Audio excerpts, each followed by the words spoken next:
जय हिंद दोस्तों, आपका स्वागत है आपके अपने पसंदीदा चैनल स्टडी एंड अपडेट्स में। जय हिंद दोस्तों, मैं राजकमल आप सभी का स्वागत करता हूं स्टडी एंड अपडेट्स में। और आज के इस वीडियोज में हम लोग एसएससीजीडी का प्रीवियस ईयर पेपर कर रहे हैं। और ये जो प्रीवियस ईयर पेपर है वह है 12 जनवरी 2023 के प्रथम पाली का फर्स्ट शिफ्ट का आपका पेपर है। और इसमें हम लोग हिंदी का पार्ट करने वाले हैं। तो चलिए देखते हैं कि हिंदी के 20 प्रश्न कैसे पूछे गए थे। ठीक है, और ऐसे ही प्रश्न आपके आगामी एग्जाम में पूछे जाएंगे, तो पूर्ण तैयारी कर लीजिए। तो ये रहा आपका हिंदी का पार्ट, पार्ट डी। ठीक है, और इसमें आपका प्रथम प्रश्न दिया गया है, निम्नलिखित विकल्पों में से किस एक वाक्य में संख्यावाचक विशेषण का उचित प्रयोग नहीं किया गया। देखिए, संख्यावाचक विशेषण कैसे विशेषण होते हैं? ये वैसे विशेषण होते हैं जो संज्ञा या सर्वनाम के आगे जुड़कर उनके संख्यात्मक विशेषता को बतलाते हैं। ठीक है, तो जैसे कि आप यहाँ पर देख सकते हैं कि छत पर 4 सफेद कबूतर है। सफेद जो है विशेषता है, इसके आगे 4 लगा हुआ है कि 4 सफेद कबूतर है। ठीक है, उसके बाद आपका सेकंड दिया गया है, भव्या का स्वभाव अच्छा है। तो यह आपका भाववाचक विशेषण हो गया। ठीक है, तो यह आपका गलत हो गया। दूसरा दिया गया है, कक्षा में 4 छात्र पढ़ते हैं। तो यह आपका संख्यावाचक विशेषण हो गया। और नेक्स्ट आपका दिया गया है, कुछ खिलाड़ी बहुत अच्छा खेलते हैं। तो कुछ खिलाड़ी, ठीक है, तो यह आपका संख्यावाचक हो गया। और प्रश्न में कहा गया है, जिसमें संख्यावाचक विशेषण नहीं है उसको हमें ढूंढना है। तो आपका उत्तर क्या हो जाएगा? फर्स्ट का उत्तर सेकेंड हो जाएगा। समझ गए? चलिए आगे बढ़े। अब देखिए, आपका सेकेंड प्रश्न दिया गया है, भारत देश में इंदौर स्वच्छता की सूची में प्रथम स्थान पे है। क्या दिया गया है कि वाक्य में अशुद्ध वर्तनी वाला शब्द है। तो देखिए, भारत देश में इंदौर गलत दिया गया। ठीक है, इंदौर कैसे लिखा जाएगा? इंदौर आपका इस प्रकार से होता है। ठीक है, तो यह आपका त्रुटिपूर्ण है। तो उत्तर आपका सेकंड का सेकंड हो जाएगा। ठीक है ना? आगे बढ़े अब। तीसरा आपका दिया गया है, निम्नलिखित मुहावरे का उचित अर्थ विकल्पों में से चुनिए। क्या दिया गया है? नाक रगड़ना। नाक रगड़ना मतलब सिर झुकाकर प्रार्थना करना या फिर दीनतापूर्वक प्रार्थना करना, निवेदन करना। ठीक है, तो उत्तर क्या हो जाएगा? थर्ड का उत्तर थर्ड हो जाएगा। और ये कहाँ होता है नाक रगड़ने का कार्य? तो गर्लफ्रेंड के पास। वहां पर जब आप कुछ गलती कर देते हैं तो वहां पर आप नाक रगड़ते रह जाते हैं। ठीक है, इसलिए नाक रगड़ने का कार्य नहीं करना है। चलिए आगे बढ़ते हैं। चौथा प्रश्न आपको दिया गया है, राजनीतिज्ञों एवं राजदूतों की नीति संबंधी कला। देखिए, आपने पढ़ा होगा, कूटनीति के बारे में सुना होगा, चाणक्य की कूटनीति। तो चाणक्य क्या थे? राजनीतिज्ञों में आते थे। तो यह जो कला है वह कूटनीति कहलाती है। और कूटनीति आपके सेकंड में दिया गया है, इसलिए फोर्थ का उत्तर सेकंड हो जाएगा। ठीक है, आगे बढ़ें। पांचवा आपका दिया गया है, साहित्यानुरागी।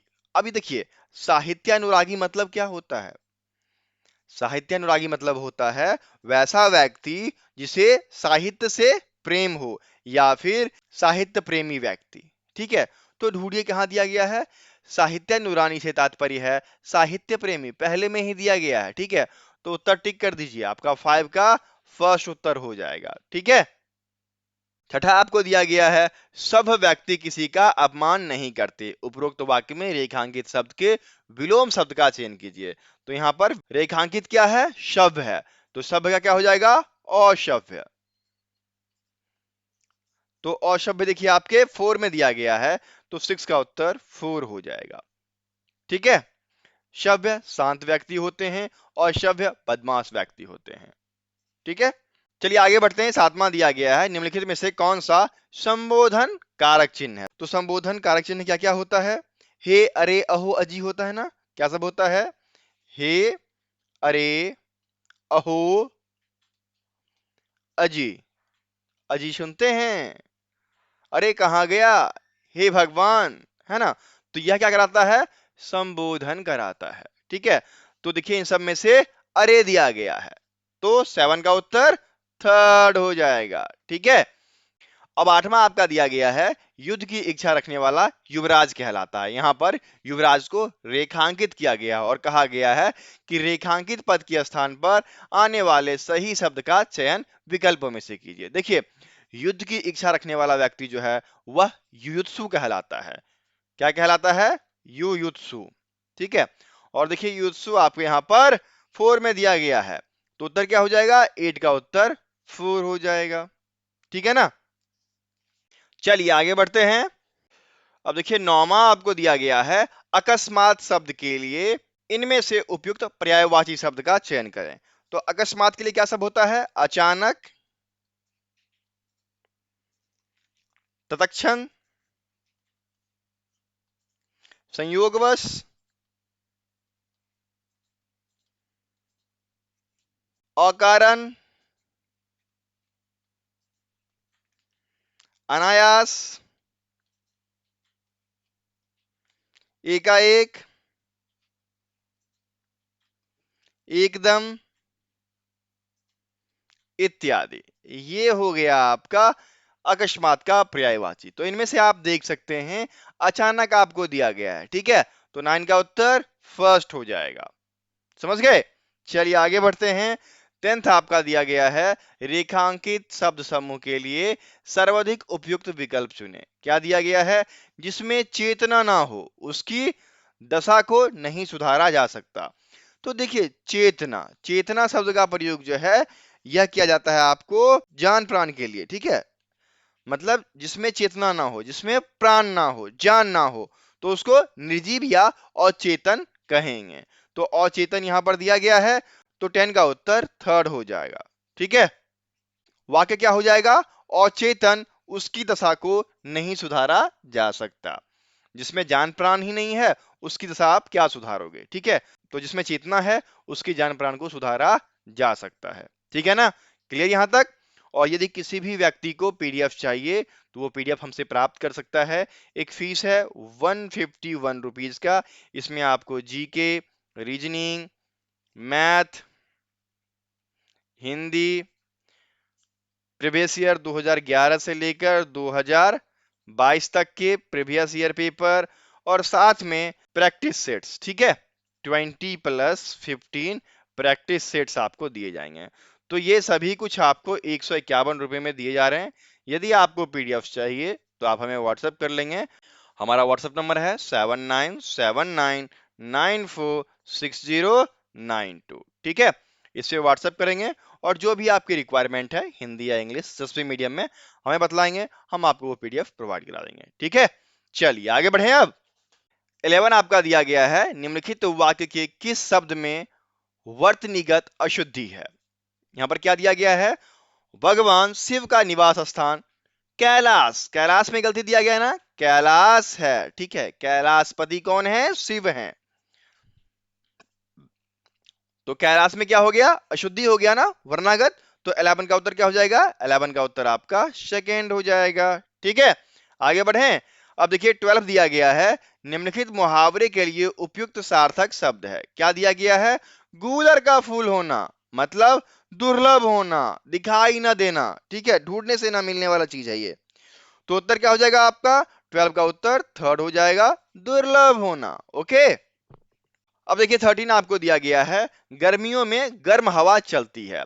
उपरोक्त वाक्य में रेखांकित शब्द के उचित पर्यायवाची शब्द का चयन करें। तो गर्म हवा जो होती है वह बयार कहा जाता है, ठीक है, और रेगिस्तान में बयार बहुत अधिक बहती है, ठीक है। तो उत्तर क्या हो जाएगा? 13 का उत्तर 4 हो जाएगा, बयार, ठीक है। अब देखिए 14 आपको दिया गया है जिसके सभी दांत झड़ चुके हैं, तो उन्हें हम क्या बोलते हैं? पोपला बोलते हैं। जिस बच्चे का दांत झड़ा होता है उसको बोलते हैं ना, ओए पोपला सुन रहा है तू, यहाँ आता है ना वो, तो उसका दांत झड़ा हुआ है, ठीक है। तो जिसके सभी दांत झड़ चुके हैं उसको पोपला बोला जाता है, जो कि यहाँ पर फर्स्ट में दिया गया है। तो 14 का उत्तर फर्स्ट हो जाएगा, ठीक है। आगे बढ़े। 15वां आपको दिया गया है राधा जब घर पहुंची तो दिवस खत्म हो चला था। यहां पर वाक्य में प्रयुक्त दिवस का विलोम शब्द, दिवस का मतलब हो गया यहां पर दिन, ठीक है, और दिन का उल्टा क्या हो जाएगा? रात, और रात का पर्यायवाची निशा, रजनी, रात्रि सब दिया गया है। और अवनी जो है यह पृथ्वी का पर्यायवाची होता है। तो यह भिन्न हो गया, तो 15 का उत्तर थर्ड हो जाएगा, है ना मजेदार। चलिए आगे बढ़े। अब आपका गाद्यांश है और गाद्यांश के प्रश्न को पढ़कर बताता हूं मैं आपको। 16 में फर्स्ट के लिए भरना है और गाद्यांश आपका दिया गया है आवश्यकता इस बात की है कि हमारी शिक्षा का माध्यम डैश भाषा हो जिसमें राष्ट्र के हृदय, मन, प्राण के सूक्ष्मतम और गंभीरतम संवेदन मुखरित हो और हमारा पाठ्यक्रम यूरोप तथा अमेरिका के पाठ्यक्रम पर डैश न होकर हमारी अपनी सांस्कृतिक परंपराओं एवं आवश्यकताओं का प्रतिनिधित्व करे। तो देखिए यहाँ पर क्या हो जाएगा, हमारी शिक्षा का माध्यम क्या होना चाहिए, जन्मजात होना चाहिए। जिस जहां हमने जन्म लिया है हमारी वो भाषा होनी चाहिए। तो हमने भारत में जन्म लिया तो क्या होगा, भारतीय हो जाएगा। ठीक है, भारतीय भाषा हो और हमारा जो पाठ्यक्रम हो वह किसी भी देश के पाठ्यक्रम पे आधारित ना हो। ठीक है, उनके जैसा ना हो। तो यहां पर क्या हो जाएगा, आधारित ना होकर हमारी अपनी सांस्कृतिक परंपराओं एवं आवश्यकताओं का प्रतिनिधित्व करे। ठीक है, तो यहां पर 16 में फर्स्ट के लिए तो यहां पर भारतीय हो जाएगा, थर्ड में दिया गया है, और 17 में आपको आधारित ढूंढना है। ठीक है, तो देखिए 17 में आधारित दिया गया फोर्थ में, बिल्कुल सही। तो 17 का उत्तर फोर्थ हो जाएगा। ठीक है, दो क्लियर हो गया, अब तीन और बचे हैं, चलिए देखते हैं। अब देखिए थर्ड के लिए, तो थर्ड आपका यहां से स्टार्ट होता है और सेकंड हमने यहां पर अंत किया था। थर्ड क्या हो जाएगा, भारतीय भाषाओं, भारतीय डैश, भारतीय दर्शन, भारतीय धर्म और भारतीय समाज शास्त्र को हम सर्वोपरि स्थान दें। इतिहास, हिंदी, उर्दू, अंग्रेजी। तो यहां पर क्या हो जाएगा, भारतीय इतिहास। जो ऐतिहासिक चीजें हैं, जो बीत चुकी हैं घटनाएं, हम लोगों को उन्हें सर्वोपरि मानना चाहिए। ठीक है, तो 18 का उत्तर क्या हो जाएगा, 18 का उत्तर फर्स्ट हो जाएगा। ठीक है, अब चलिए दो और बचे हैं, अब यहां से शुरू करेंगे। उन्होंने अपने शिक्षा क्रम में गौण स्थान देकर या शिक्षित जन को उनसे वंचित रखकर हमने राष्ट्रीय संस्कृति में एक महान रिक्ति को जन्म दिया जो नई डैश के भीतर से खोखला कर रहा है। देखिए जो नई पीढ़ियां आ रही है उनको ये चीज नहीं दी गई, नहीं बताई गई, इसलिए वो क्या हो रहे हैं, खोखला हो रहे हैं, आधे अधूरे हैं, ऊपर ऊपर कूदते हैं। ठीक है, फोन में लगे रहते हैं दिन दिन भर और कोई काम नहीं होता उन्हें। ठीक है, दूसरों ने क्या पहना ये देखना है, ये सब खोखलापन है। ज्ञान हासिल करो और उच्च दर्जा पाओ। ठीक है, तो क्या हो जाएगा यहाँ पर, नई पीढ़ी। नई पीढ़ी आपके फर्स्ट में दिया गया है, इसलिए 19 का उत्तर फर्स्ट हो जाएगा। ठीक है, और हाँ आजकल का जो पीढ़ी है वो रील्स में बहुत ज्यादा टाइम दे रहा है, तो उन्हें रील्स में टाइम देने की कोई जरूरत नहीं है।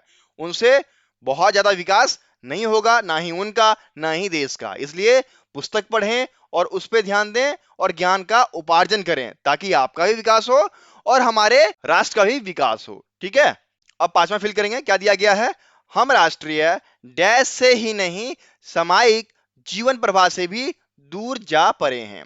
तो देखिए हमारी जो राष्ट्रीय परंपरा है हम उससे भी दूर हो रहे हैं, समाज के जीवन से भी दूर हो रहे हैं। ठीक है, इसकी वजह है कि जो नई पीढ़ी है उनको भाषाओं का ज्ञान, भारतीय इतिहासों का ज्ञान, ठीक है, भारतीय दर्शन का ज्ञान, भारतीय धर्म का ज्ञान, भारतीय समाज शास्त्र का ज्ञान नहीं मिला। ठीक है, तो यहां पर क्या हो जाएगा, परंपरा। 20 का उत्तर फर्स्ट हो जाएगा। तो इस प्रकार से 20 के 20 प्रश्न मैंने बता दिए। अब बारी है आपकी, आपको बताना है आज की वीडियो में यशस्वी। यशस्वी के लिए आपको पूरा वाक्यांश देना है। ठीक है, यशस्वी का अर्थ क्या होता है आप ये हमें बता दें। ठीक है, और किन्हीं को भी पीडीएफ चाहिए तो हमें व्हाट्सएप कर लें, हमारा व्हाट्सएप नंबर है 7979946092, चार्ज है 151। इसमें आपको एसएससी के सभी पीडीएफ्स प्रोवाइड किए जाएंगे। ठीक है, फिर मिलते हैं अगले वीडियो में, तब तक के लिए जय हिंद।